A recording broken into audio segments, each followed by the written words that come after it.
आखिर क्यों पांडवों से नाराज थे भगवान शिव और उन्होंने उनको क्यों लेना पड़ा भैंसे का रूप। उत्तराखंड के रुद्रप्रयाग जिले में स्थित केदारनाथ ज्योतिर्लिंग को लेकर काफ़ी कथाएं प्रचलित हैं, लेकिन दो कथाएं हैं जो विशेषकर प्रचलित हैं। तो जानते हैं कि केदारनाथ की उत्पत्ति कैसे हुई और ये भी कि वो पांडवों से यानी कि भगवान शिव जो थे वो पांडवों से नाराज थे और ऐसी क्या नाराजगी थी कि उन्हें भैंसे का ही रूप लेना पड़ा।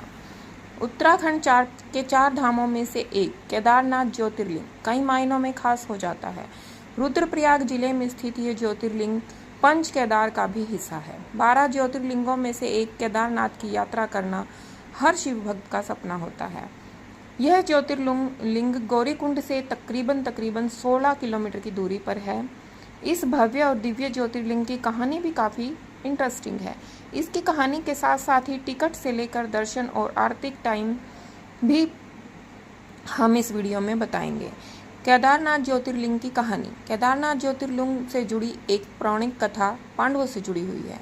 कहते हैं कि जब महाभारत का युद्ध खत्म हुआ तो भगवान शिव जो थे वो पांडवों से नाराज हो गए और दूसरी तरफ पांडव तमाम लोगों की हत्या के पाप से मुक्ति चाहते थे, यानी कि जो लोग महाभारत के युद्ध में पांडवों के हाथों जिनका वध हुआ था उनके पाप से वो मुक्ति चाहते थे। इस वजह से वह भगवान शिव के दर्शन करने के लिए परेशान थे और उन्हें ढूंढते ढूंढते कैलाश पर्वत पर चले गए।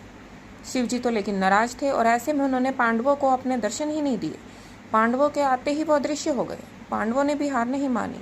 शिव जी को ढूंढते ढूंढते वो लोग पहुंचे केदार तक। नाराज शिवजी पांडवों को अपने दर्शन देना ही नहीं चाहते थे और ऐसे में उन्होंने भैंसे का रूप ही धारण कर लिया। वहां मौजूद बाकी पशुओं के बीच वो पहुंच गए और पांडवों को जब शक हुआ तब भीम ने अपना विशाल रूप लिया और पहाड़ पर अपने पैर फैला दिए।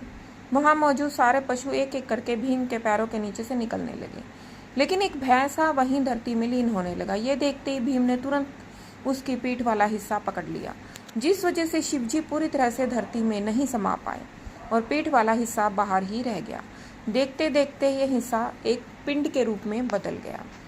तुरंत बाद ही शिवजी पांडवों के सामने स्वयं प्रकट हुए। इस दौरान सभी पांडव काफी परेशान नजर आए। शिवजी का भी दिल उनको देखकर पिघल गया, क्योंकि भगवान शिव तो हैं ही दया के सागर और उन्होंने वहीं पर पांडवों को सभी पापों से मुक्त कर दिया।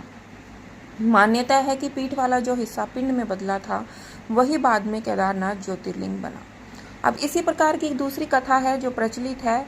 इसमें बताया गया है कि महातपस्वी नर और नारायण, हम सबने इनका नाम सुना है। नर को माना जाता है कि वो अर्जुन के रूप थे और नारायण को माना जाता है कि वो भगवान विष्णु के। कई साल तक एक पैर पर खड़े होकर उन्होंने तपस्या की थी ताकि शिव जी उनसे प्रसन्न हो जाए।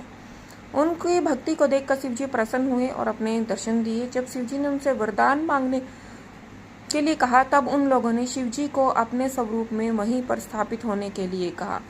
शिवजी ने उनकी बात मानी और ज्योतिर्लिंग के रूप में वहीं पर विराजमान हो गए और ऐसा माना जाता है कि यही केदारनाथ ज्योतिर्लिंग है। अब आजकल जो केदारनाथ ज्योतिर्लिंग का आरती और समय है, ठंड के दिनों में मौसम प्रतिकूल होता है तो ऐसे में 6 महीने जो है वो केदारनाथ बंद हो जाता है।